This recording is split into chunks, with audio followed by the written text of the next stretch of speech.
vendedores! Hoy vamos a hablar de la parte más importante del proceso de venta.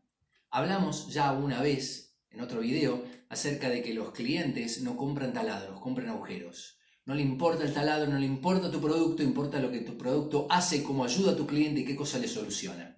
Entonces, para el proceso de entender qué quiere el cliente, la clave es saber hacer preguntas. Se llama proceso de indagación.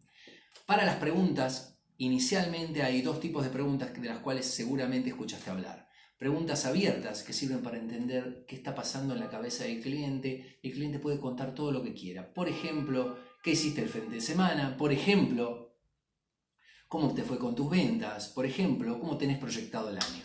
Las preguntas cerradas, la gente dice, son las que son contestadas con sí o no. Además de las que son contestadas sí o no, son todas aquellas que tienen una respuesta unívoca. Por ejemplo, ¿cuál es tu signo del zodíaco? Por ejemplo, ¿qué día cumplís los años? Por ejemplo, ¿cuál es tu comida favorita? O por ejemplo, ¿cuál es el restaurante más lindo de la ciudad?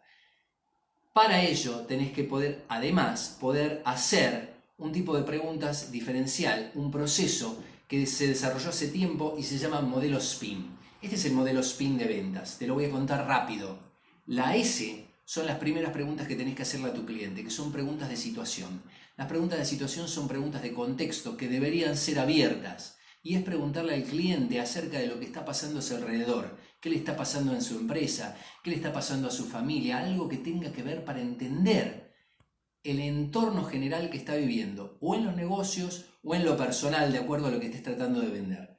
En segundo lugar, preguntas de problema. Si este es el contexto, bueno, ¿cuál es tu lugar de satisfacción? ¿Cuál es tu lugar de insatisfacción?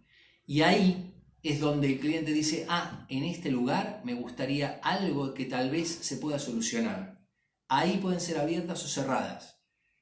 Las terceras son preguntas de implicación.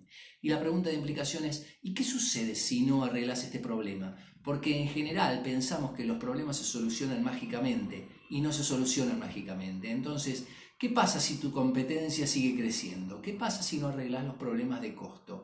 ¿Qué pasa si no encontrás la nueva forma de vender en un mundo que ha cambiado como el que ha cambiado ahora?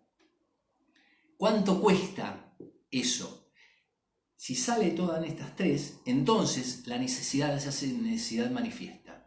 Hay necesidades latentes y necesidades manifiestas. Las necesidades manifiestas son las que ya sabemos. Necesito un sillón para poder leer bien, leer cómodo, y voy a buscar un sillón para leer cómodo. Las necesidades manifiestas es cuando no sé exactamente y le hacemos llevar a la conciencia algo que no tenía totalmente claro. La necesidad se hace manifiesta si hago este proceso y entonces ahí puedo pasar a la segunda etapa, que es la de te cuento cómo voy a arreglar ese problema que acabas de descubrir y que yo sé que te puedo ayudar. Entonces, vendedores, planifiquen sus preguntas, piensen que van a preguntar, ténganlas preparadas y si es así, van a poder vender mejor. ¡Buenas ventas!